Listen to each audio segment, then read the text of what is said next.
What's up? So we're at day one, heading to Gingerman Raceway. We're at my favorite place here, Forsyth. Getting some food, taking a break. So this is a 1,300-mile trip. Do it over 3 days. I'm going to work remote a little bit.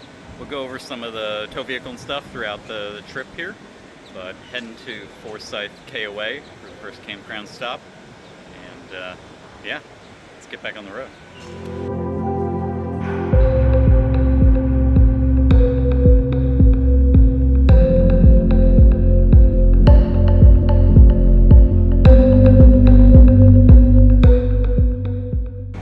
So if you're wondering, yeah, I take the wing off on long drives like this. I probably don't have to with all the airflow. There probably isn't much airflow here, but I can see it shaking a little bit. And carbon fiber over time probably isn't the best vibration resistant. So I just take it off for a long journey. You can kind of see it's inside the Mustang. So I just take the end plates off, put it in there. So I only do this on the super long journeys if I'm going across the country. Single day trips to like Atlanta or something, I don't do that. So I got my coolers over there. So rest stops, go get a drink. Yeah, I got dual Dometic coolers. So I got refrigerated one here and frozen stuff here. And here is where I have the Jackery. No solar while I'm driving or anything, so charge it up when I get to the campground. I'm almost there. Let's get back to it.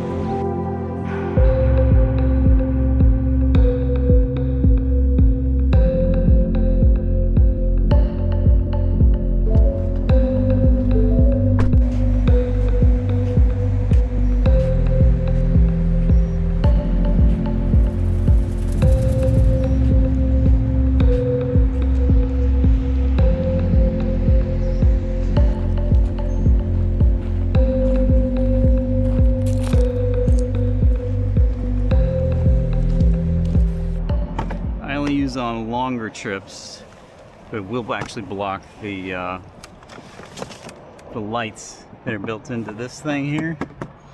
But I cut a hole, and we'll see when we get to the day 3 at the campground. Will be at longest.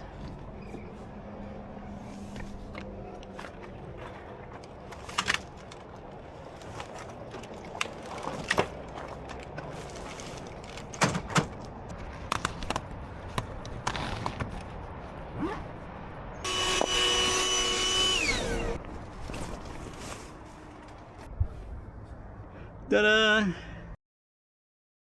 So I had some breakfast, emptied the tent, so I leave the inflatable mattress to one side and then the weighted blanket up there. You can fit both mattresses, obviously, and probably a few extra things, since it's just me and not my wife and I, just leaving those 2 things. But, alright, let's pack it up.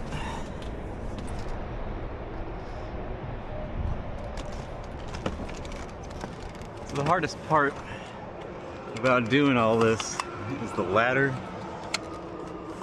especially since I added this. It's compressing the ladder.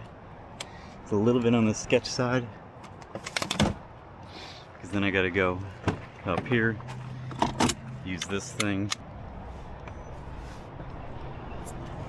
and you see I put grip tape there. I don't bust ass.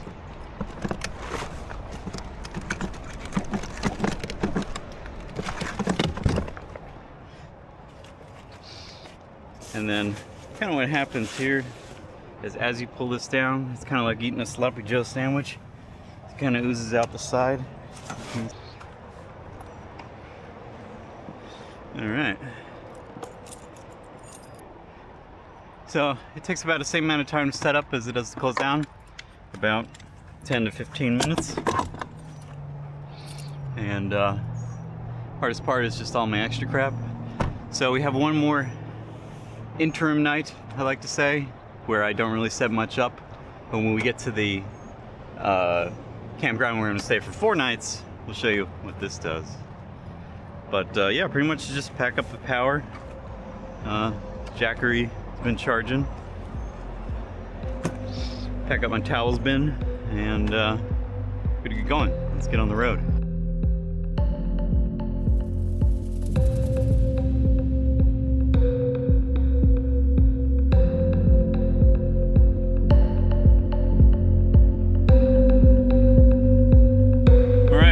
The Tennessee Welcome Center. This is actually like 30 minutes before my favorite rest stop that I've been to in like the country. But this is a nice peaceful rest stop, not very busy, and there's like a trailer parking area for not trucks, so it's not absurdly loud. They got Dolly Parton in there. So some of you might be wondering the advantages of running a setup like this for a rooftop tent. Obviously you compare it with a much cheaper trailer. My trailer is the Futura, is kind of expensive.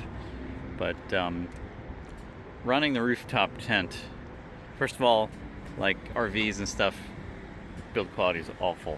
I've had my fair share of RVs. You have to get expensive Airstreams, and then how are you going to tow a car? So big advantage is you don't have to buy everything at once.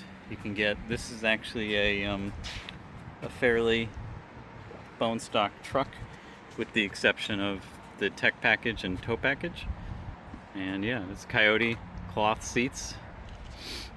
And yeah, you can just kind of add a little bit at a time, and that's kind of what I did. And it makes this kind of endeavor a lot cheaper, since you don't have to do it all at once. Head southeast. You can kind of, you don't have to get a loan for anything. You can kind of pay as you got the extra money. And that's really how this has come together. As far as like the costs for everything, the Ikamper DLX is, well, this one's expensive because my wife wanted the big one, but you can get some of the cheaper rooftop tents as cheap as like $800. This one was like $4,800. I think they've gone up in price though since then. And then the awnings and stuff like that, they're not too expensive. The Ironman ones are cheaper, but the quality's not the best. But they've held up for the, a couple times a year that I've used them. So we made it to the Jasper Rest Area in Tennessee, on the Tennessee River. In my opinion, this is one of the nicest rest areas in the country. I always stop here. It is super nice, especially when they have a separated truck and trailer area from the truckers. It's on the Tennessee River. You can see it's super nice. It's like a big island on the Tennessee River. Alright, so we're down at a picnic table. Hard to believe this is a highway rest stop, huh? In the Jasper Rest Area. I always like stopping here. Sometimes you forget what it's all about, huh? So we're about 3 hours out from stop number 2 at Horse Cave KOA. I always like stopping at Jasper, relaxing. And trip's going good so far. We'll have to see how the traffic is, and going through Atlanta wasn't so bad. And let's get back to it.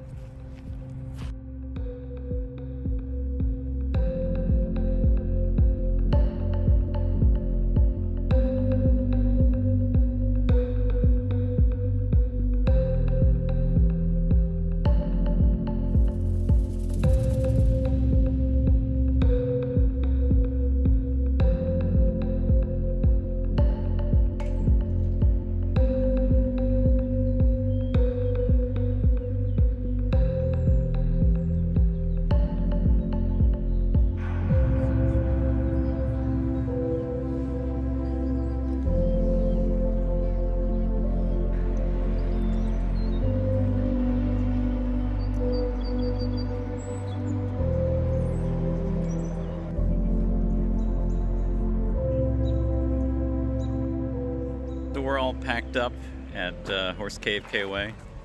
This place is really nice. It's quiet, has some pretty cool scenery, and no shade, but Starlink works. Sometimes the campground internet is hit or miss, but looks like traffic is good so far, and we've got about a 5.5 hour transit to Coloma, where I'm going to be setting up the full rig, not just overnight stay, so get all the awnings out and stuff like that. But let's get out on the road, get going. We made it to Indiana, rest stop. This setup I could usually pull into different places, grab lunch, but what I usually do is before a trip is buy a bunch of frozen food, and I got a microwave, hook it up to the Jackery, have a lovely lunch at the rest stop. Let's get back on the road though.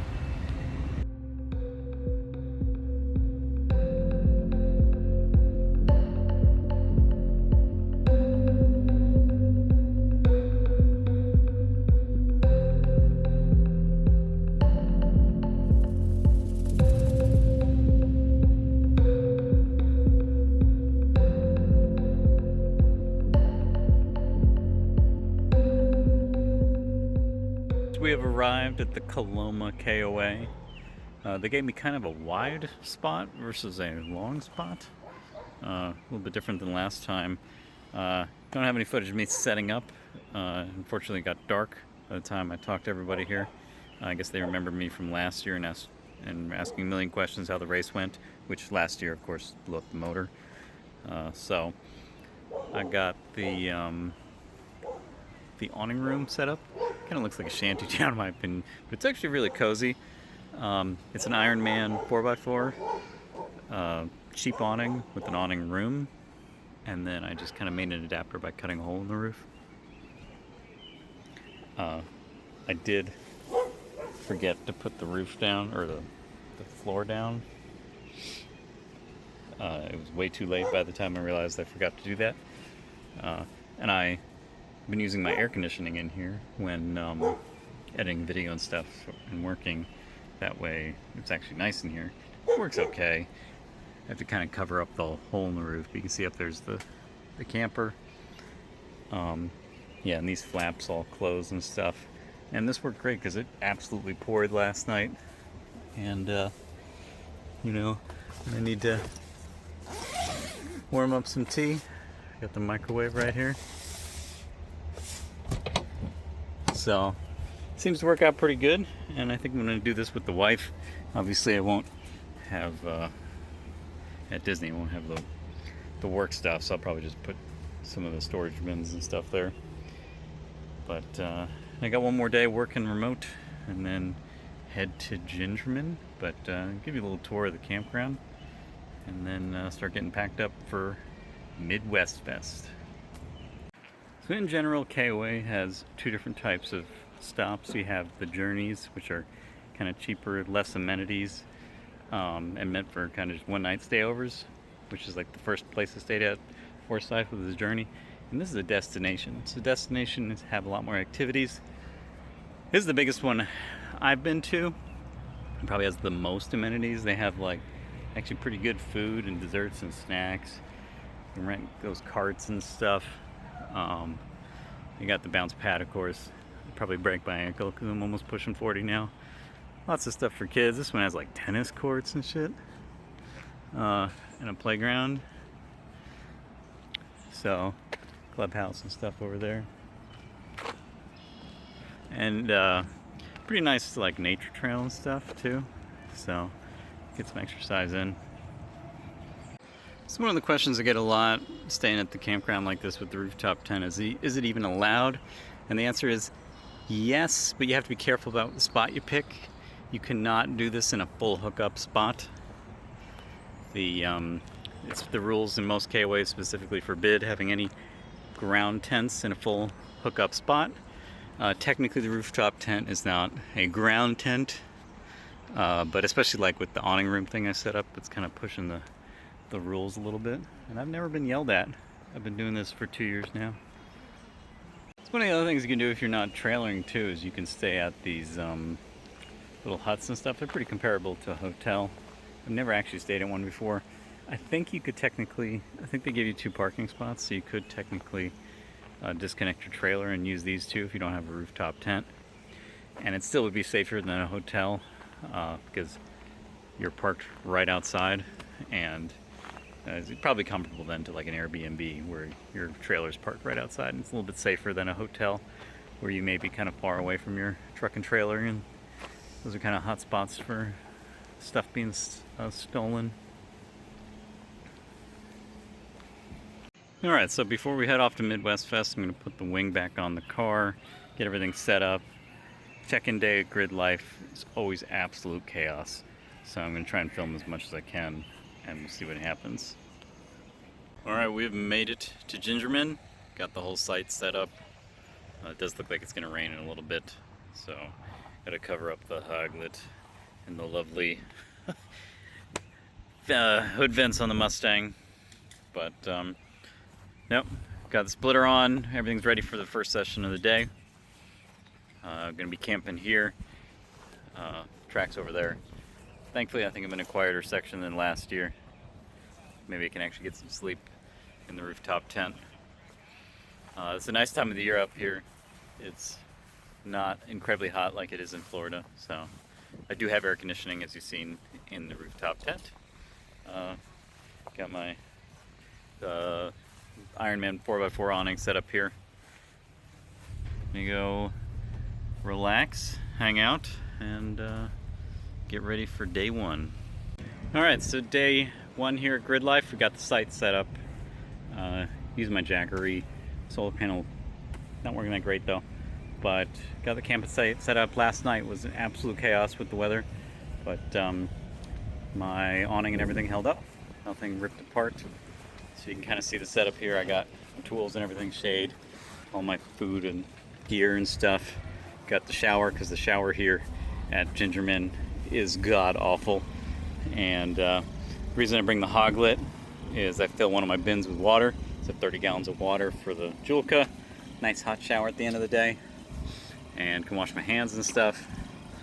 Rooftop tent is here. I don't really go in it during the day. Pretty much just for sleeping at events.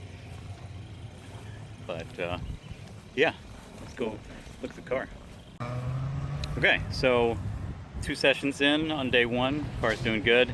I'm 1 second off my personal best. I have 139. Last year I did a 138. Just kind of dialing in the new shift points. I think I should be able to beat that time. I guess we'll see. I got 2 more days and a bunch more sessions. And currently sitting P7, I think, but I am beating Nick Nazaro from Subi Mods, who kind of has been the guy that I've been neck and neck with. So, but I don't think he's been here, so we'll see how much time he picks up. And yeah, let's get back to it.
So we're at the end of day 2. Track conditions have kind of worsened since yesterday. I've not been able to pick up any time whatsoever, unfortunately. So still sitting at a 139, low 139. I'm like 0.4 seconds from my time last year. I can certainly tell that the car is heavier. So I got the same brakes. I was 8 miles an hour faster, but still not able to really improve on Ponen's time, unfortunately. A little frustrating, especially I think last year was much cooler. It's pretty warm. It's low 80s. And there have been lots of accidents. I know there was oil spills on the track last session. So I don't know. Trying to make excuses, but a lot of it's just me too. So unfortunately, I don't think I'll be able to pick up time. There might be one session tomorrow in the morning with, if it doesn't rain. If it does rain, obviously not going to be any faster. But I think I'm sitting mid-pack P7 holding off out of 14-ish people. So pretty consistent for this. And this event's much more competitive. I am, as of right now, I am holding off Nick Nazzaro in the Subi Mods STI, who he's beat me the last 2 events. So I think if I can hold off his time, that's a win there, even if I didn't beat my own personal best. But let's go take a ride in the Hoglet and show you the festival. Okay, so if you didn't know, the Hoglet is my little personal pit vehicle. I made it after seeing someone come around with an airport taxi, little tug, at one of these events. I'm like, man, I need to make my own pit vehicle. It'd be cool to carry around gas or tires with a trailer. So that was my trailer over there. And yeah, so it's made out of a Mototech UTV. You can kind of see the frame here. I did have to like cut and re-weld it in a few places, and then obviously gut the Zoinks Halo Power Wheels Warthog, whatever you want to call it. But I did kind of go through literally everything and fix all the cheap Chinese bearings and all those things. It's got mountain bike suspension in the rear and some cheap knockoff Honda Grom suspension up front. 3D printed hubcaps to match the game. I have a little video on it, and I'm going to be filming a very cool video soon with one of the videographers here. Let's take you for a ride. Alright, leaving my site in the Hoglet. See, here's the Mustang.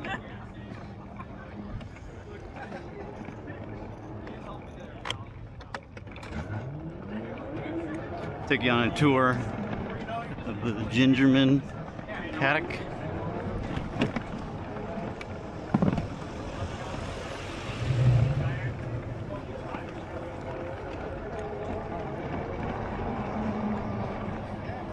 Graham Gaylord's STI here. I think it's absolutely sick. The Rush SR Paddock here.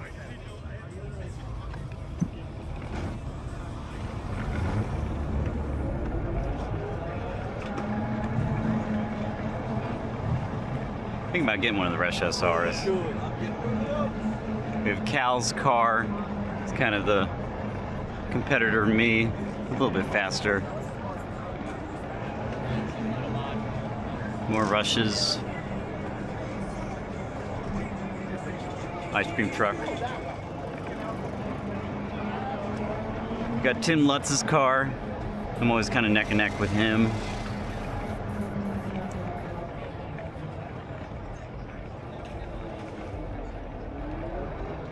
We have AJ here in his car. How's it going? Are you live? I was just doing a little driving around.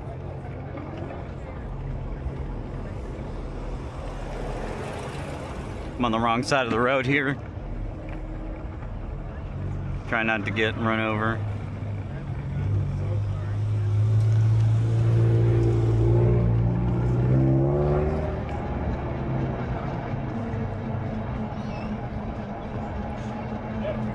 Get a lot of either this is the coolest thing in the world from the Hoglet, or confusion as to what the hell a 39-year-old man is doing driving this thing.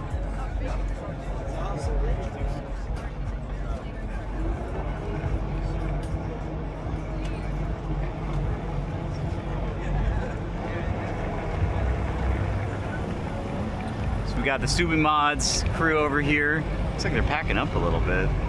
A good competitor, Nick, over there. That's a beautiful RX-7. So coming around the front here by the tower. A lot of the drift cars are here. We get away absolute chaos most of the time. Tried to do this later in the day when it's a little less crazy.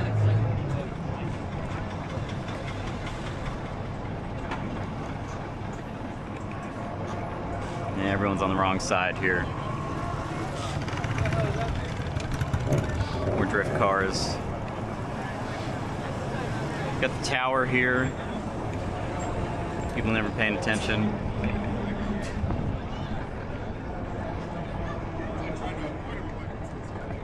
The flashers on, I bowed up, and it's like... It's a Hoglet. Really? Pretty cool track mod car. Some AJ's competition in GLGT.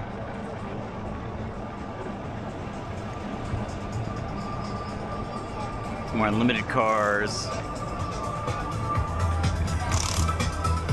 More rushes. Because the rushes are pretty cool. Thank you. They're only $40-ish thousand. Very easily repairable. Definitely would still love to keep the Mustang, but that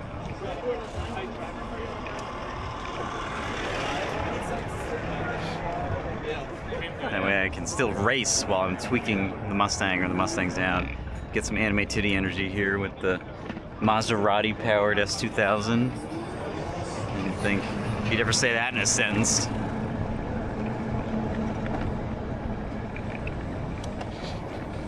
And yeah, that's a quick tour of the paddock. Get back to my spot here, and we'll see if the weather holds for tomorrow. Here's Dewey, class leader in street mod.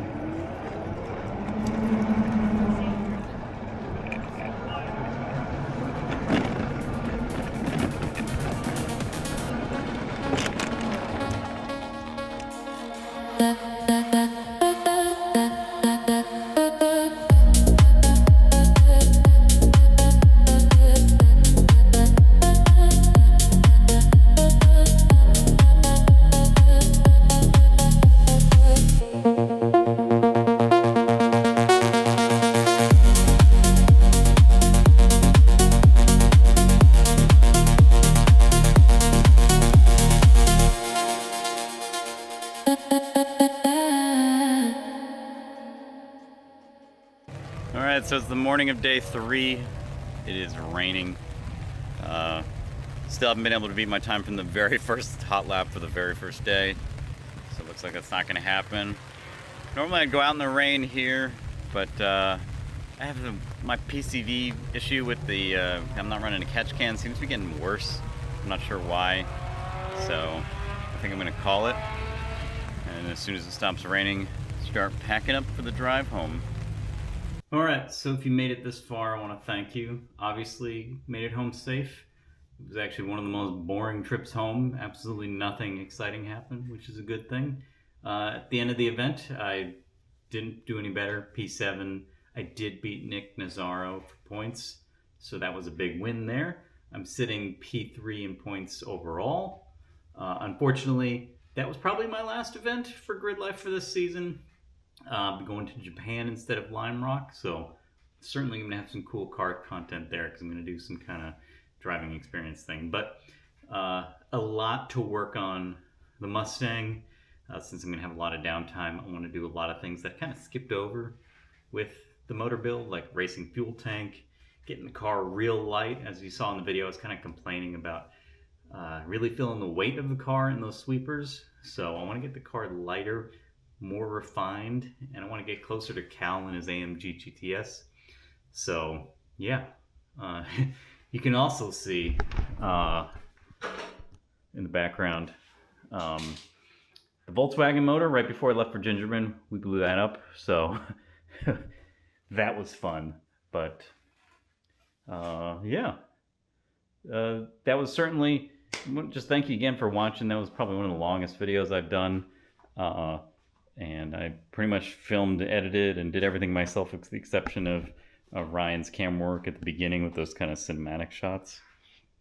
You can see also I'm trying to figure out what the PCV issue is. I'm going to actually put a catch can, despite Whipple on their instructions saying it's not needed. It is totally needed because it was burning oil on startup pretty much every time. Ran fine though after. Never really was down in power or anything.